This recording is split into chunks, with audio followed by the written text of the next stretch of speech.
Good evening, Kolkata. Today we will meet Mr. Mohammad Intikhab Alam Khan, founder of Modern Taxila Institute. He is one of the founder of Modern Taxila.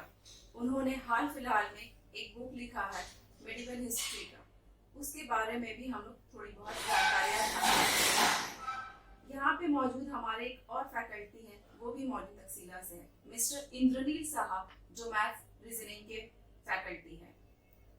आज की शाम mister Mohammad इंतिखाब आलम खान के नाम उन्होंने जो किताबें लिखी है और साथ ही साथ इस इंस्टीट्यूट की फाउंडेशन जो रखी है उसके बारे में हम लोग बात करेंगे और ये जानेंगे कि ये इंस्टीट्यूट किस मकसद के लिए काम करता है। आइए हम लोग कुछ सवाल करते हैं इंतिखाब आलम खान से। Good evening sir. Good evening all of you. कैसे हैं? हम लोग ठीक है। और सर बताइए, आपकी जो बुक आई है अभी हाल फिलहाल में, उस बुक को लिखने की इंस्पिरेशन आपको कहाँ से मिली?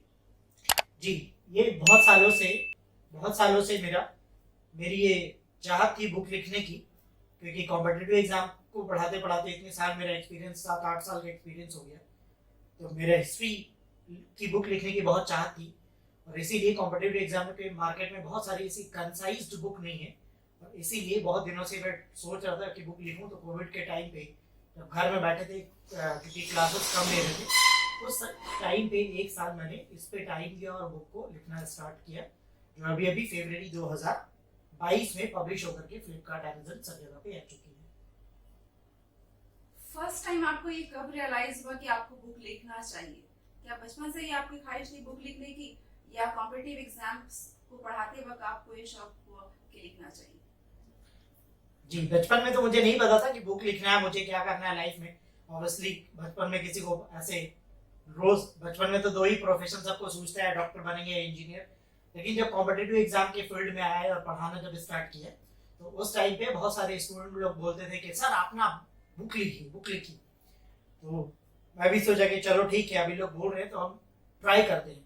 तो बहुत दिनों से, लेकिन क्योंकि मेरा शेड्यूल बहुत लंबा था पढ़ाने का, बहुत सारा 10-10 क्लास में पढ़ाया करता था बहुत रेपुटेड इंस्टीट्यूट में कोलकाता में, तो टाइम की कमी होने की वजह से बहुत टाइम नहीं दे पाए। और अभी लास्ट जो 2021-20 गए हैं, उसमें मैंने 2021 में लिखना स्टार्ट किया और 2022 में खत्म करके इसको फाइनली पब्लिश करवा दिया। यानी कि ये बोला जा सकता है कि आपके इंस्पिरेशन स्टूडेंट्स रहे? बिल्कुल बोल सकते हैं कि मेरा इंस्पिरेशन जो है वो स्टूडेंट है, और स्टूडेंट लोग मोटिवेट किया, मुझे बोला कि यस आपको लिखना चाहिए। तो इसको सोच समझ करके, और फिर जो मेरा नॉलेज था उस नॉलेज को कम से कम शेयर करें लोगों में, और इसीलिए मैंने ये बुक को लिखा है। कितना वक्त लगा आपको ये बुक लिखने में? जी, ये बुक लिखने में, मेडिकल हिस्ट्री का एक बुक लिखने में, emergence to Islam to downfall of Mughal empire, इसमें मराठी एंड ऑल सब कुछ मैंने इंक्लूड कर दिया। तो इस बुक को लिखने में मुझे 1 ईयर का टाइम लगा। 8 to 9 मंथ्स लिखने में लगा, और 3 to 4 मंथ इसको लास्ट चेक करने में। तो ऐसे करके 1 साल ऑलमोस्ट लगा। 31 दिसंबर 2021 रात को 12 बजे से पहले मैंने इस बुक को कंप्लीट करके पब्लिशर को सबमिट कर दिया। तो ऑलमोस्ट 1 ईयर इसमें टाइम मैंने दिया। रात में लिखता था, सुबह को मिटाता था, सुबह को लिखता था, रात में मिटाता था। मतलब रात में वर्ड पे लिख रहा हूँ, सुबह में डिलीट कर रहा हूँ। तो ऐसे चल रहा है कि खुद लिखा हुआ कंटेंट खुद मुझे लग रहा है कि नहीं कम है, वैसे ही ऐसे करते करते 1 साल एडिटिंग एंड ऑल फाइनल इसमें टाइम मैंने दिया। आप एक ट्यूटर हैं, एक फैकल्टी हैं, और साथ ही आप राइटिंग्स भी कर रहे हैं, तो आप अपनी करियर आगे क्या इसी राइटिंग्स में बनाना चाहेंगे, या आप एज अ फैकल्टी भी काम करेंगे? बिल्कुल, जो मैंने काम स्टार्ट किया है, जो पढ़ाने का काम है मेरा, वो डेफिनेटली वो करता रहूंगा, पढ़ाता रहूंगा। बुक लिखा है, और बुक इसलिए लिखा है क्योंकि बहुत सारी मार्केट में ऐसी बुक है जिसमें कंटेंट बहुत ज्यादा इलाबरेट करके दिए हुए हैं, कंसाइज, जो एग्जाम में जितना चाहिए वैसे बहुत सारी बुक्स अवेलेबल नहीं है। और यही मकसद की वजह से मैंने इस बुक को लिखा कि कंसाइज ऐसा कंटेंट रहे जो एग्जाम में आपको पास करने में हेल्प करे। बाकी क्लास में आप आकर के उसके बारे में एक्स्ट्रा डिटेल आपको मिल जाता है, इंफॉर्मेशन मिल जाता है, स्टोरी की तरह से क्लास में हम लोग समझाते हैं, तो उससे आप पूरा बैकग्राउंड आप समझ जाएंगे। लेकिन जो डेटा होता है, जो एग्जाम में डेटा पूछता है, वो डेटा को मैंने पूरा इकट्ठा करने का एक जगह कोशिश किया है। बहुत सारे बुक्स में, जो अलग अलग बुक में अलग अलग कुछ ना कुछ, हर बुक का कुछ स्पेशलिटी होता है। तो इस बुक का स्पेशलिटी ये है कि सारा डेटा मैंने एक जगह जमा कर दिया है। और इस बुक का एक और स्पेशलिटी ये है कि मेडिकल हिस्ट्री जो है पूरा टोटली डिपेंड करता है उर्दू और पर्शियन पे। और उर्दू और पर्शियन का बहुत सारा टर्म्स जो है, जो इंग्लिश का बुक्स होता है या हिंदी में जो बुक लिखा गया है, वो टर्म सही से लिखा नहीं गया है, गलत तरीके से उसको लिखा गया है। तो उस टर्म को सही तरीके से लिखा है। जैसे मैंने मेरे बुक को अगर आप पढ़ेंगे तो मेरी बुक प्रीफेस में भी मैंने ये लिखा है, इंट्रोडक्शन में लिखा है कि जो मेडिवल हिस्ट्री में पर्शियन जो लैंग्वेज था, वो पर्शियन लैंग्वेज के जो टर्म्स है बहुत सारे बुक में सही तरीके से नहीं लिखा रहता है, तो उसको मैंने ठीक करने का कोशिश किया है, सही तरीके से वो टर्म्स को लिखने का कोशिश की है। जब आपकी बुक पब्लिश हो गई तो आपकी फैमिली के रिएक्शंस क्या थे? जब मैं ये बुक लिखना स्टार्ट किया, मैंने लिखना स्टार्ट किया 1 ईयर पहले, तो मैंने घर में किसी को नहीं बताया था। एक फ्रेंड है मेरा, चाइल्डहुड फ्रेंड, मैंने बस उसको बताया था कि मैं बुक लिख रहा हूँ, क्योंकि अगर मान लो इनकेस डर ऐसा था दिल में, पहली बार बुक लिख रहा हूँ और बुक अगर पब्लिश ना हो, किसी वजह से अटक गया, तो लोगों को अगर बोल देंगे कि बुक लिख रहे हैं और फिर बुक ना आए, तो फिर लोग मजाक उड़ाने का कोशिश करते हैं, मजाक उड़ाते हैं लोग ये सोसाइटी में कि ऐसे झूठ बोल रहा है, अपने बारे में फैला रहे हैं कि बुक लिख रहा था तो बुक कहाँ है। तो मैंने किसी को बोला नहीं, बस एक चाइल्डहुड फ्रेंड है, तो एक तो चाइल्डहुड मेरे फ्रेंड थे, बस उनको मैंने बताया था कि मैं बुक लिख रहा हूँ। घर में किसी को नहीं बताया था, क्योंकि पता था कि जब लोग को घर में बुक ला करके देंगे और फिर उन लोग का जो रिएक्शन होगा वो मैं देखना चाहता था, तो उनको भी नहीं बताया था। बुक जैसे मेरा पब्लिश हुआ और पब्लिश होकर के फ्लिपकार्ट एंड अमेजन पे जब आया, तो मैं अपने इंस्टीट्यूट में था, ऑफिस में बैठा हुआ था, और हमारे सर जो है इंद्रनील साहा सर, ये मेरे साथ से ये कुछ कर रहे थे, काम कर रहे थे, हम लोग पेपर बना रहे थे। और जब मुझे मेल आया कि आपका बुक फाइनली आपका अपलोड हो चुका है फ्लिपकार्ट एंड अमेजन पे, तो फिर मेरी खुशी का थोड़ा ठिकाना बहुत अलग तरीके से बहुत ऊपर जा चुका था। सर भी बहुत एक्साइटेड हो गए देख करके, वो भी बहुत खुश हुए। तो फिर मैं घर गया और सबसे पहले अपने डैडी को जाकर के बताया, और उसके बाद घर वालों को सबको बताया, और बाकी सबको फिर व्हाट्सएप से सबको इन्फॉर्म किया मैंने। हाल ही फिलहाल में आपने एक ही बुक आपकी पब्लिश हुई है, इसके आगे भी क्या आप बुक लिखना चाहेंगे? जी बिल्कुल, मेरी 2 बुक अभी और लाइन में है। इस बुक को 1 साल में लिखा है, आप चाहेंगे कि 1.5 ईयर्स के अंदर 2 बुक जरूर लिख दे, दैट इज मॉडर्न हिस्ट्री और एंशिएंट हिस्ट्री। जैसे मेडिवल लिखे हैं वैसे ही मॉडर्न और ancient history for civil services, WBSS and other competitive exam के लिए मैं लिख दूं। यानी कि हम लोग बहुत जल्दी 2 बुक और मार्केट में देखेंगे दिखावा आलम खान के नाम पे। जी जी बिल्कुल बिल्कुल। सर, मेडिवल हिस्ट्री जब आप लिख रहे थे तो लिखते वक्त लिखने से पहले क्या आपने सोचा नहीं कि ये इसको लिखने में बहुत सारे कॉन्फ्लिक्ट्स होंगे? क्योंकि कम्युनिज्म कॉन्फ्लिक्ट्स जो है मेडिवल हिस्ट्री में पढ़ते वक्त में हम लोग फील किए हैं, आप लिखते वक्त में सोचे नहीं कि इसमें कम्युनिज्म कॉन्फ्लिक्ट होगा? जी, मेरे पढ़ाई के करियर में, जैसे कि मैंने आपको बोला कि मेरा करियर में हम क्लासेस बहुत पढ़ाए हैं, मतलब एक दिन में 10 क्लासेस, 12 क्लासेस कंटिन्यू 7-8 साल से हम पढ़ा रहे हैं। तो रेगुलरली मैंने एक दिन में कम से कम 1500 स्टूडेंट को डील करते थे ऐसे करके, तो बहुत सारे इतना। अब 7 साल में कैलकुलेट कर लिए कि 12 क्लास जो आदमी पढ़ाता होगा तो कितना स्टूडेंट को अभी तक डील कर चुका। तो बहुत अलग अलग तरीके का स्टूडेंट बहुत सारा हमको क्लास में दिखाई पड़ता था। लेकिन आज तक कॉम्पिटिटिव एग्जाम के फील्ड में क्या होता है कि जो स्टूडेंट क्लास में पढ़ने के लिए आते हैं वो सारे स्टूडेंट ग्रेजुएट होते हैं, मास्टर्स होते हैं, they are expert in their subject. Like कोई मैथ्स में एक्सपर्ट होगा, लाइक कोई हिस्ट्री में एक्सपर्ट होगा। तो वहां पे अगर आपका नॉलेज थोड़ा सा भी कमजोर पड़ता है तो वो स्टूडेंट आपके ऊपर चढ़ बैठेगा।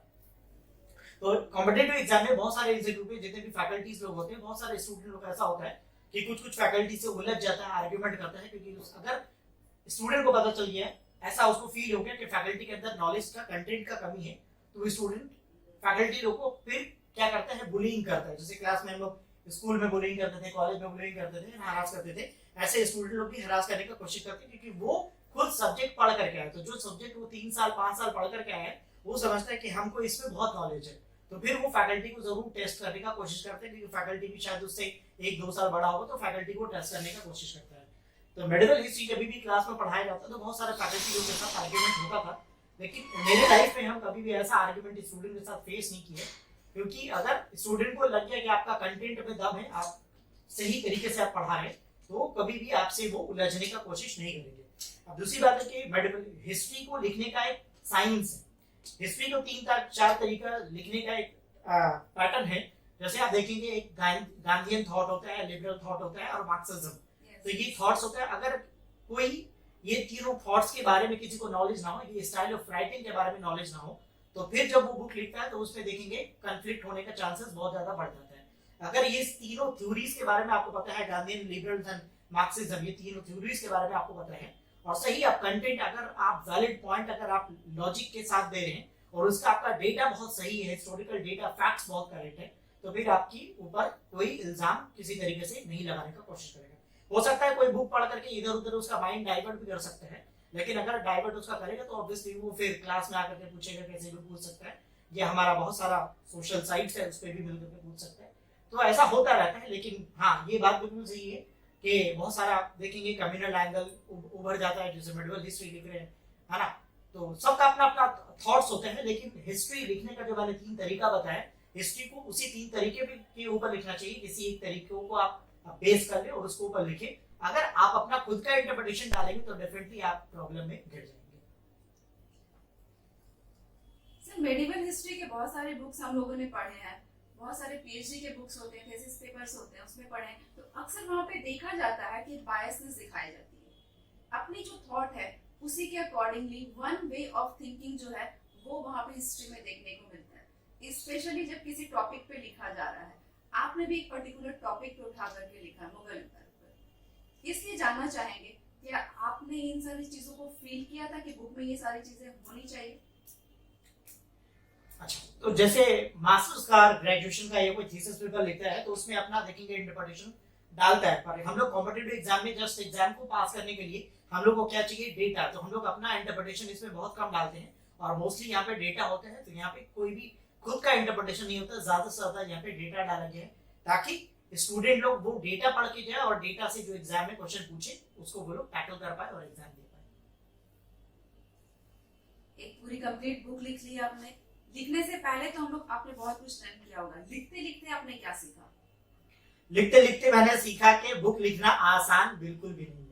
जितना बुक हम लोग को पढ़ना टफ लगता है, उससे ज्यादा एक बुक को पढ़ लिखना उससे भी ज्यादा टफ होता है।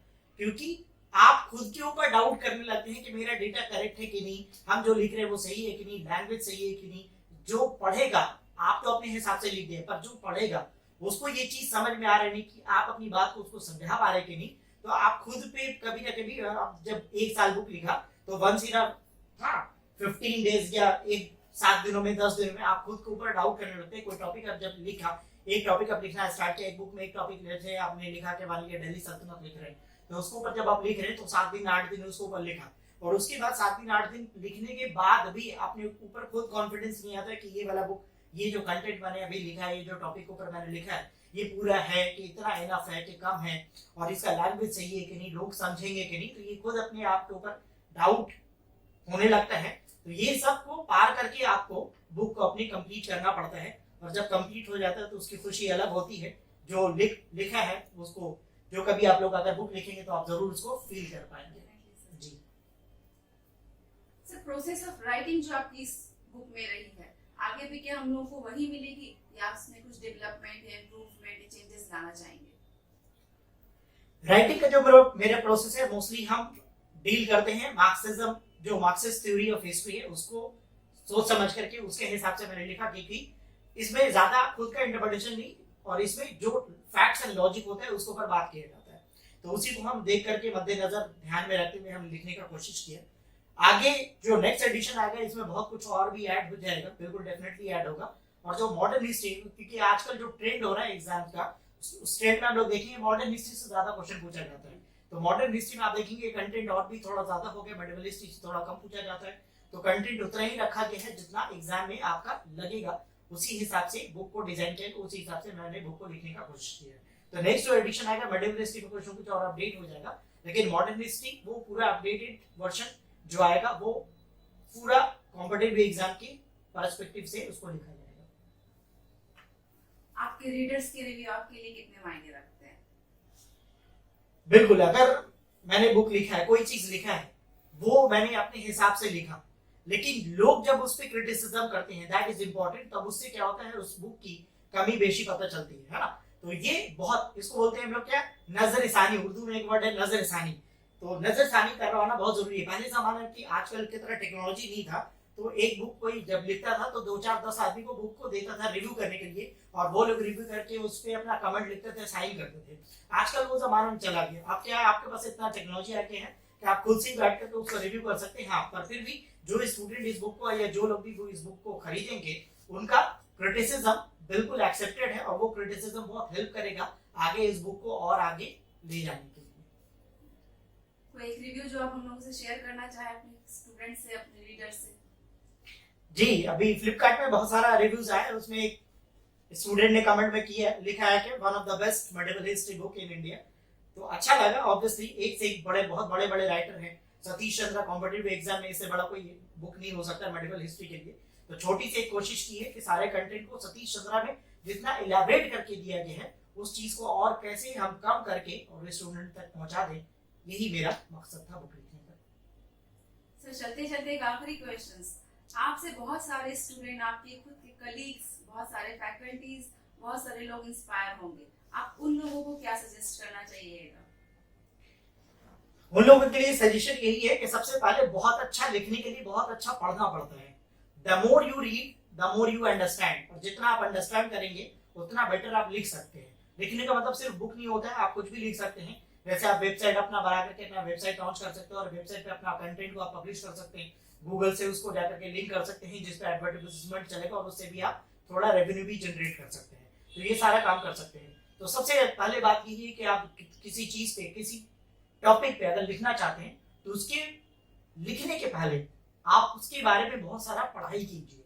जब तक आप पढ़ेंगे नहीं तब तक आप बहुत अच्छा लिख नहीं सकते हैं, क्योंकि एक लाइन लिखने के लिए आपको कम से कम 10 लाइन पढ़ना जरूरी है। मौलाना रूम बहुत बड़े फिलोसफर हो चुके हैं, है ना, और इनका बहुत एक फेमस स्टेटमेंट है कि जैसे एक लाइन है कि बहुत एक मन अकल के लिए, है ना, आपको 10 मन और अकल चाहिए। एक बात बोलने के लिए आपको 10 मन अकल होना चाहिए। तो वैसे ही एक लाइन लिखने के लिए आपको कम से कम 10 पेजेस पढ़ना चाहिए। 10 पेज आप पढ़ेंगे तब एक लाइन लिखने के काबिल बनेंगे। तो जितना ज्यादा आप पढ़ेंगे उतना ज्यादा अच्छा आप लिख पाएंगे। यानी कि हम लोगों के लिए नसीहत यही है कि हम लोग जितना पढ़ेंगे उतना ही हम लोग क्या करेंगे, नॉलेज बढ़ेगी हम लोगों की और हम लोग लिखने के काबिल बनेंगे। आइए हम लोग मिलते हैं हमारे इंस्टीट्यूट के मॉडर्न तक्षशिला के दूसरे फैकल्टी इंद्रनील साहा से, वो सर से कुछ बातचीत करते हैं।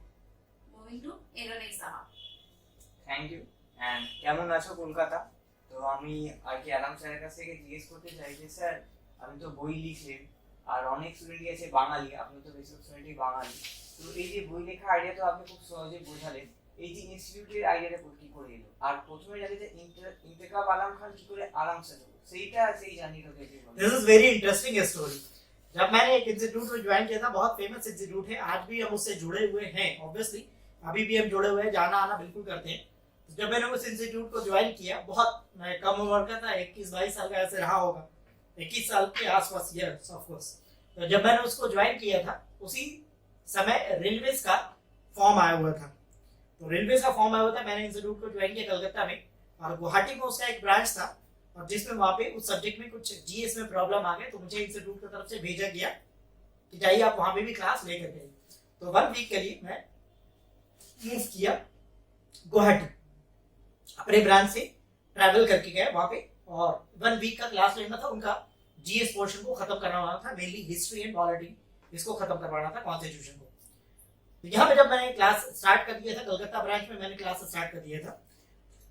तो जब मैं आया वापस गुवाहाटी से कोलकाता, तो आज सुबह मैं आया और दिन में मेरा क्लास यहाँ के ब्रांच में लगेगा। मैं सुबह सुबह घर आया और दिन में ब्रांच में आज मेरा क्लास लगेगा आफ्टरनून में। तो आफ्टरनून में क्लास जब शेड्यूल में लगाया जाएगा आफ्टरनून में, तो जो शेड्यूल बनाने वाला बंदा था उसको मेरा पूरा नाम नहीं पता, उसको मेरा पूरा नाम याद नहीं, क्योंकि मेरा नाम बहुत लंबा, मोहम्मद इंतखाब आलम खान। तो बस उसको इतना याद है कि नाम में बीच में आलम है, तो शेड्यूल में उसने डाल दिया आलम सर। और उस दिन से आलम सर आलम सर आलम सर ब्रांच में फेमस हो गए, और फिर स्टूडेंट लोग के जबान पे भी ये बैठ गया आलम सर आलम सर आलम सर। जैसे कि मेरा पूरा नाम है मोहम्मद इंतखाब आलम खान, तो बीच का ये आलम सर शेड्यूल में लिखा गया, और फिर स्टूडेंट लोग इसी से फेमस कर दिया वो लोग, और ऐसे आलम सर का नाम चल पड़ा। স্যার আমার একটা প্রশ্ন আর কি, তো আপনি তো একটা বড় ইনস্টিটিউটে পড়াচ্ছেন, হঠাৎ করে নিজের ইনস্টিটিউট কেন? মানে আমি তো পড়াচ্ছি, আমি তো সেটেল ছিলেন, কেন হঠাৎ করে নিজের একটা ইনস্টিটিউট? ये बहुत इंपॉर्टेंट क्वेश्चन है ये, इसलिए क्योंकि जिस जगह से मैं बिलोंग करता हूँ, इस एरिया में कॉम्पिटिटिव एग्जाम का बिल्कुल भी अवेयरनेस नहीं है। 7-8 सालों का मेरे करियर में, जैसे कि मेरे क्लास में 200 स्टूडेंट बैठे हुए हैं, हम हमेशा ये बात बोलते हैं कि जब देखा कि 200 स्टूडेंट जब बैठे हुए हैं और दिन का रोज का 12 क्लास पढ़ा रहे हैं, पर कोई ऐसा एक क्लास है जिसमें मेरे एरिया के 1-2 बच्चे ऐसे दिखाई दे, कोई ऐसा क्लास माने दिन में 12 क्लास मैंने पढ़ाया तो कोई एक ऐसा क्लास है जिसमें 2-3 मेरे एरिया के कुछ स्टूडेंट बैठे हुए, मतलब मेरे एरिया में यहाँ पे खिदिरपुर मटेबुरुज ये जो एरिया है, कोलकाता का जो भी एरिया है, अदर एरिया, वहाँ पे स्टूडेंट लोग बहुत कम है अवेयर कॉम्पिटिटिव एग्जाम को लेकर के। तो फिर मैंने सोचा कि मेरा एक्सपीरियंस का क्या फायदा जब हम निकल करके पूरा इंडिया को पढ़ाते और मेरा घर का ही लोग ना पढ़े। हिंदी में क्या है ना, चिराग तले अंधेरा, उर्दू में भी बोला जाता है चिराग तले अंधेरा, के चिराग के आसपास तो रोशनी हो जाता है, ऊपर उसके नीचे नीचे अंधेरा हो जाता है। तो यही सब सोच आज करके मैंने ये इंस्टीट्यूट को सेटअप किया और इतने कम कॉस्ट पे सेटअप किए हैं मैंने कि यहाँ के लोग कम से कम पैसे में, जो लोग अफोर्ड ना कर सके वो लोग भी आकर के पढ़ाई करें और कॉम्पिटिटिव एग्जाम को फेस करें। क्योंकि अभी कोविड के सिचुएशन में हम लोग देखा कि प्राइवेट नौकरी वाले लोग को पैसा नहीं मिल रहा है, बेचारे खाने के लिए तरस जा रहे हैं। पर जो लोग का सरकारी नौकरी था वो लोग को पैसा मिलता रहा, घर बैठे वो लोग को पैसा मिलता रहा। तो ऐसा सिचुएशन फिर से अगर आ जाए तो आप अपनी लाइफ को कैसे आगे बढ़ाएंगे, तो ज्यादा से ज्यादा लोग अपनी लाइफ को स्टेबल कैसे कर पाए, और इसीलिए कॉम्पिटिटिव एग्जाम का प्रिपरेशन करना चाहिए। और इसलिए मैंने इंस्टीट्यूट को सेटअप किया कि ताकि इस एरिया के लोगों में अवेयरनेस आए और वो एग्जाम का प्रिपरेशन करें। আচ্ছা, আরেকটা প্রশ্ন যে এইখানে ইনস্টিটিউটে কি ধরনের আর কি কোর্স করানো হয়? মানে অনেকগুলো সরকারি চাকরির পরীক্ষা হয় যেরকম এসএসসি, ব্যাংক, তো এইখানে কি কোনো স্পেশালাইজ না সব কটাই আর কি করা যায়? जी, এই কোর্সেস গুলোর ব্যাপারে একটু বল।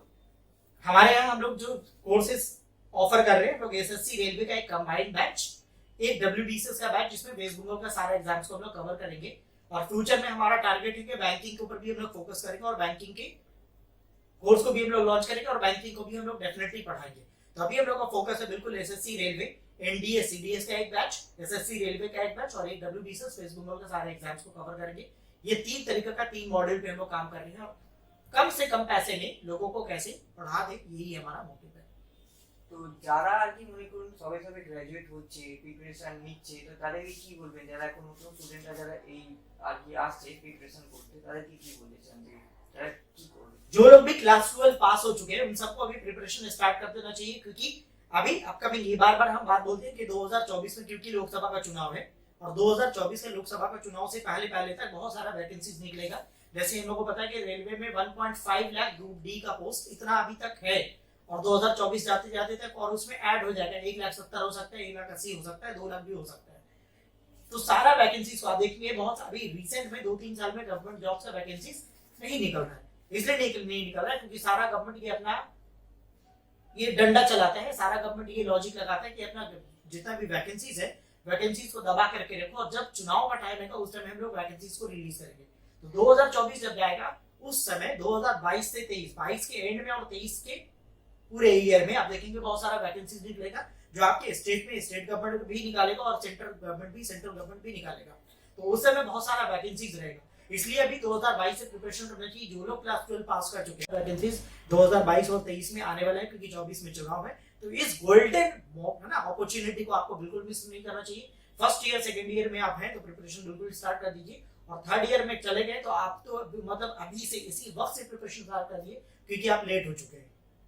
क्योंकि प्रिपरेशन करने में कम से कम 1-2 साल लगेगा। जब तक आपका ग्रेजुएट खत्म होगा तब तक आपके हाथ में एक जॉब होगा। इसलिए पहले से प्रिपरेशन करना चाहिए। अगर आपको ये बात सीखना है तो बिहारी लोग से सीखिए क्योंकि वो लोग +2 जैसे देते हैं गवर्नमेंट जॉब का प्रिपरेशन स्टार्ट कर देते हैं। जिसको आईआईटी में इंजीनियर बनना है वो लोग आईआईटी करने के लिए कोटा भाग जाता है और जिसको सिविल सर्विसेज देना है, कॉम्पिटिटिव एग्जाम का प्रिपरेशन करना है, वो लोग जाकर के ग्रेजुएशन में बीए जनरल में एडमिशन ले लेते हैं।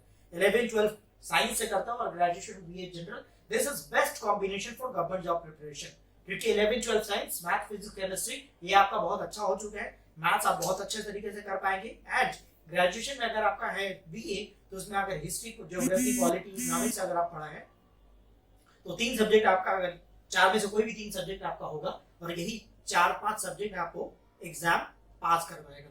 इसीलिए वो लोग जाकर के ग्रेजुएशन में बीए जनरल में एडमिशन ले लेता है। जो जितने लोग भी अभी जाकर के +2 में पास कर चुके हैं, फर्स्ट ईयर सेकंड ईयर में एडमिशन ले चुके हैं, उन सबको प्रिपरेशन स्टार्ट कर देनी चाहिए। अब बहुत लोग देखेंगे यूट्यूब से प्रिपरेशन स्टार्ट कर देते हैं। तो यूट्यूब आप जान लीजिए कि यूट्यूब में जादू दिखाया जाता है, मतलब कुछ पर्टिकुलर चीज को दिखाया जाता है। आपको लगेगा कि बस ऐसे करेंगे और हम लोग का एग्जाम क्रैक हो जाएगा, जो कि ऐसा रियलिटी भी नहीं होता। वो रियलिटी चीज आप सीखेंगे क्लास में। यूट्यूब उनके लिए है जो लोग प्रिपरेशन 1 साल 6 महीना कर चुके हैं, उनको सब्जेक्ट एंड सिलेबस के बारे में आइडिया हो चुके हैं, तो रिवीजन करने के लिए वो यूट्यूब पे क्लास कर सकते हैं। अदरवाइज आपको रियल टाइम में क्लास करना ही पड़ेगा। Classroom programme is very important, तभी आप सीख सकते हैं। और जब वहां से सीख करके निकलेंगे तो आपको ब्रशअप करने के लिए यूट्यूब का क्लासेस वो बहुत इंपॉर्टेंट है। तो आप ब्रशअप करने के लिए घर में बैठे कहीं से भी कर सकते हैं। जैसे कि हमारा भी यूट्यूब चैनल है मॉडर्न तक्षशिला का, उस पर भी आप शाम में बैठ करके ब्रशअप अपने आप को कर सकते हैं प्रिपरेशन करने के बाद। আচ্ছা স্যার লাস্ট কোশ্চেন আমার যে লোকেশনটা একটু বলে দেন যে যদি কেউ জয়েন করতে চায় ইনস্টিটিউটে আসবে কি করে লোকেশনটা जी, लोकेशन बहुत सिंपल है। खिदीरपुर में बाबू बाजार, और बाबू बाजार में जैसे ही उतरेंगे किसी से भी आप पूछेंगे Galaxy square market, Galaxy square market में सेकंड फ्लोर में हमारा इंस्टीट्यूट है। तो कोई भी यहाँ पे आ सकते हैं। और वेबसाइट है हमारा मॉडर्न तक्षशिला के नाम से, वहाँ पे भी विजिट कर सकते हैं। फेसबुक पेज, इंस्टाग्राम पेज, वहाँ से भी आप इन्फॉर्मेशन गैदर करके, यूट्यूब चैनल से इन्फॉर्मेशन गैदर करके, टेलीग्राम चैनल ज्वाइन करके आप लोग हम लोग से जुड़ सकते हैं और आकर के हम लोग से इंस्टीट्यूट में आप लोग मिल सकते हैं।